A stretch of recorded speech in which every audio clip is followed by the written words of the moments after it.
This is part two to bringing out the truth about who the true Israelites are according to the Bible.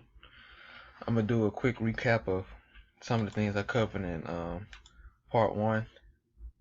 I'm gonna start with Jeremiah 14:2, where it says, Judah mourneth, and the gates thereof languish, they are black unto the ground, and the cry of Jerusalem is gone up.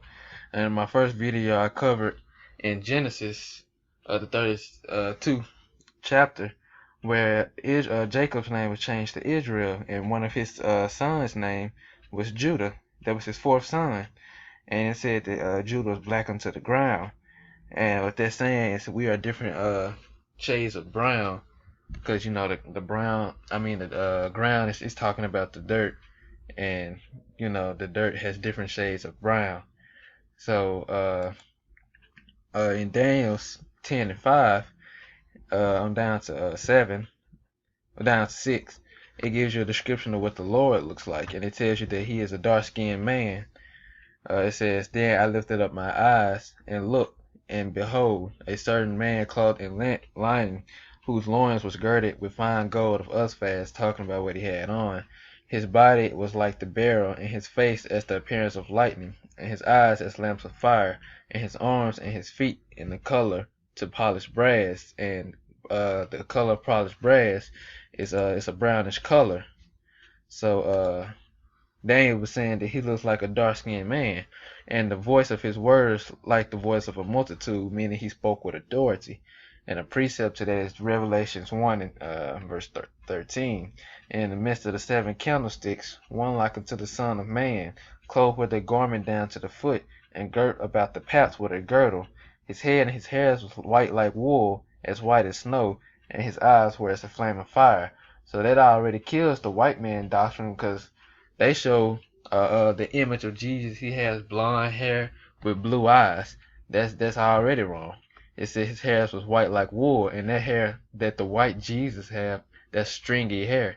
That's straight hair. That's not woolly hair. Woolly is a curly type of hair, and only the so-called Negroes have that type of hair.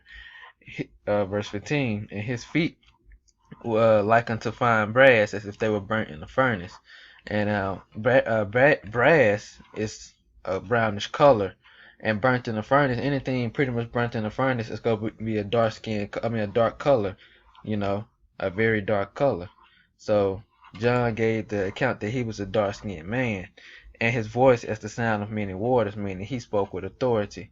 So they were saying that the Lord was a dark-skinned man, and it also say that Judah was black unto the ground. So let's read what Revelations 7 and 14 have to say. Hebrews 7 and 14. For it is evident that our Lord sprang out of Judah, of which tribe Moses spake nothing concerning priesthood. So it said that the Lord sprung out of Judah, and Judah was accounted to be black unto the ground. And Daniel and Revelation also explained that the Lord was a dark-skinned man. In Daniel's 7 and 8, 9, tells you that the Ancient of Days, which is the Most High God, it said that his garment was white as snow, and the hair of his head like the pure wool, saying that he had woolly hair. So all this is given a clear image that he is a dark-skinned man. It's letting you know. So we're gonna go and get into some of these curses. Before that, I'm gonna hit Matthew's just to show you the bloodline, to show you that the Lord sprung out of Jacob, and that showed it that they was dark-skinned man, because you are what your father is. So it says Abraham begot Isaac, Isaac begot Jacob, Jacob begot Judas, and it's gonna keep going on down. And Jesse begot King David, and the king begot Solomon. It's going through all the bloodlines. And it says, and Jacob begot Joseph, the husband of Mary, of whom was Jesus, who is called Christ. So in verse 17 it says, so all the generations from Abraham to David are 14 generations, and from David unto the carrying away into Babylon are 14 generations, and from the carrying away unto Babylon unto Christ are 14 generations, showing you that he came from Abraham to David to the Christ. And Numbers 1:18, which tell you tell you that you are what your father is. You are whatever nationality your father is, that's what you are. You don't get none of that nationality from your mother, although you do get some of her physical features or get features from her. It says, and they assemble all in the congregation together on the first day of the month, and they declared their pedigrees after their families by the house of their fathers, according to the number of their names, for 20 years 20 years on and old and upward by their polls. Now, it said declared their pedigrees because in science when you do a pedigree chart, the the male is a dominant gene, this female is a recessive gene. So the male is of course stronger and more dominant than the female. And then also when a man and a woman come together, the man has the seed, and he implants it into a woman, and she basically fertilizes it, and it gives it a place to grow. It's just like if you plant a seed in America. If you plant an apple tree in America, the only thing that's going to grow on that tree is apples. If you go to another country, say China, and plant another apple seed, the only thing that's going to grow on that tree is apples. So that's the same thing with a man. If a black man go into a white woman, the only nationality that child is going to be is Israelite. And if a white man goes into a black woman, the only nationality it's gonna be is a Edomite, which are the so-called white men. Okay. So now knowing that, we can get into some of these curses in Deuteronomy, and also some precepts. So I'm gonna start at Deuteronomy 28:15. It says, "But it shall come to pass, if thou wilt not hearken unto the voice of the Lord thy God, to observe to do all his commandments and his statutes which I command thee this day, that all these curses shall come upon thee and overtake thee." Now, from verses 1 to 14 give you all the blessings, and these are some of the curses. But I'm gonna try to get to some of the main curses. It says in verse 21, "The Lord shall make thee the pestilence cleave unto thee, until he have consumed thee from off the land whither thou goest to possess it." Now, not only did that happen to our people during slavery, but that's still happening to our people now. Let me see if I can give a precept to that. In Amos, Amos 4:10, "I have sent among you the pestilence after the manner of Egypt. Your young men have I slain with the sword, and have taken away your houses, and I have made the stink of your camps to come up unto your nostrils. Yet have ye not returned unto me, saith the Lord." Because our people, he said those curses would come upon us if we didn't obey the laws, statutes, and commandments, and they did. And he was saying that I have done all this stuff unto you. In verse 10, "Yet you still have not returned to me," because the only way he's going to lift up and have mercy is if we return back to the laws, statutes, and commandments that he gave us, because he only gave them to us. Quick precept to that is Amos chapter 3 verse 1 and 2.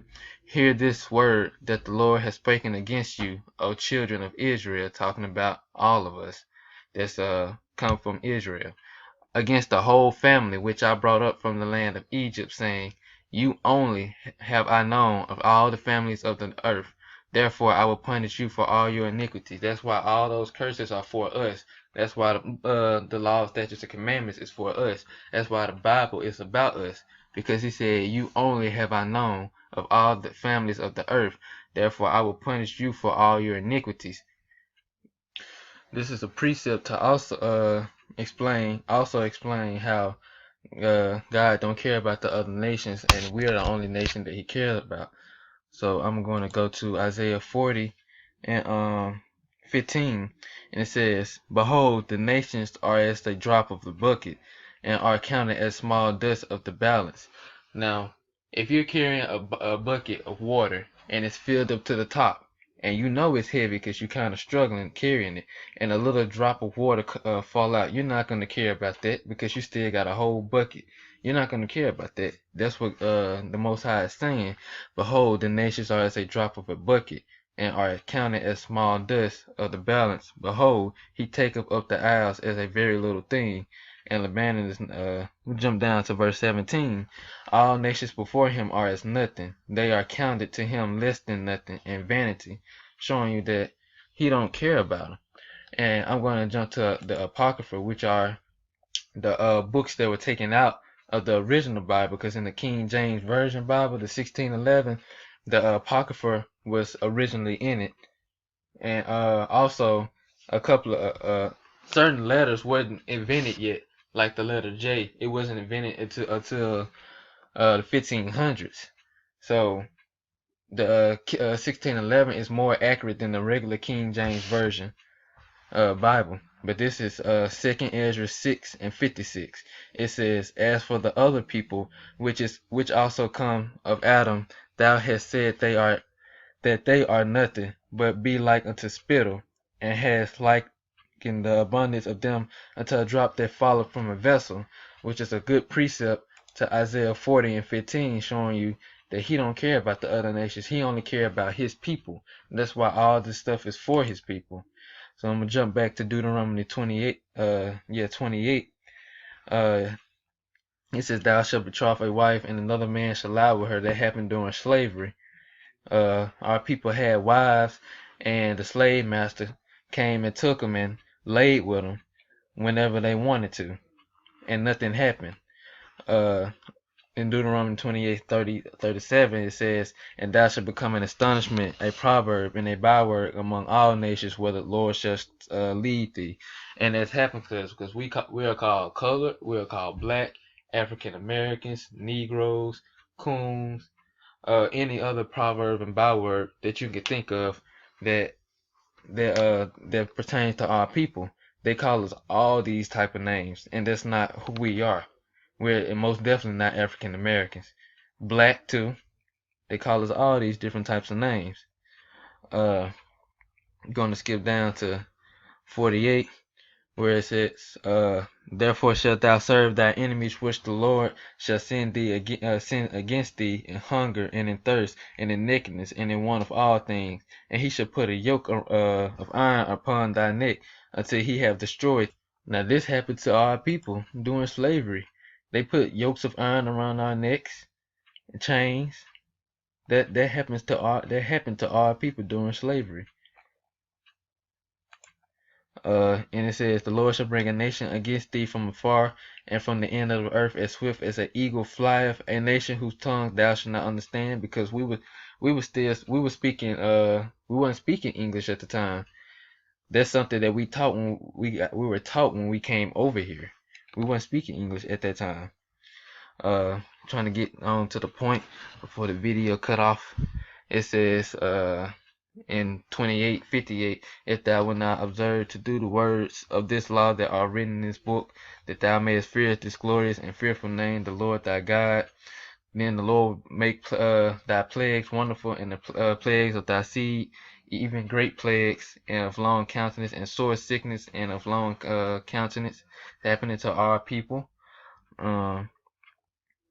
Skip down to 64, and it said, "And the Lord shall scatter thee among all people," meaning we're going to be scattered across the whole earth, from one end of the earth even unto the other. "And there thou shalt serve other gods, which neither thou nor thy fathers have known, even wood and stone." And that's happening to our people right now.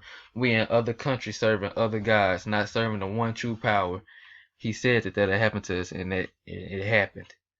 Also, it says in 68, "And the Lord shall bring thee into Egypt again," which I explained in the first video, meaning bondage again, or slavery, with ships, "by the way whereof I spake unto thee, thou shalt see it no more again. And there ye shall be sold to your enemies for bondmen and bondwomen," aka the Atlantic slave trade, "and no man shall buy you." That has happened to our people. And I'm going to jump to Deuteronomy 28 and 46, and it says, "And they shall be a sign, and they shall be upon thee for a sign and for a wonder, and upon thy seed forever." Meaning that these curses that happen in Deuteronomy 28, the whole chapter from 15 on down, that'll be a sign to let you know who the people of the Bible are and who these curses pertain to in today's time.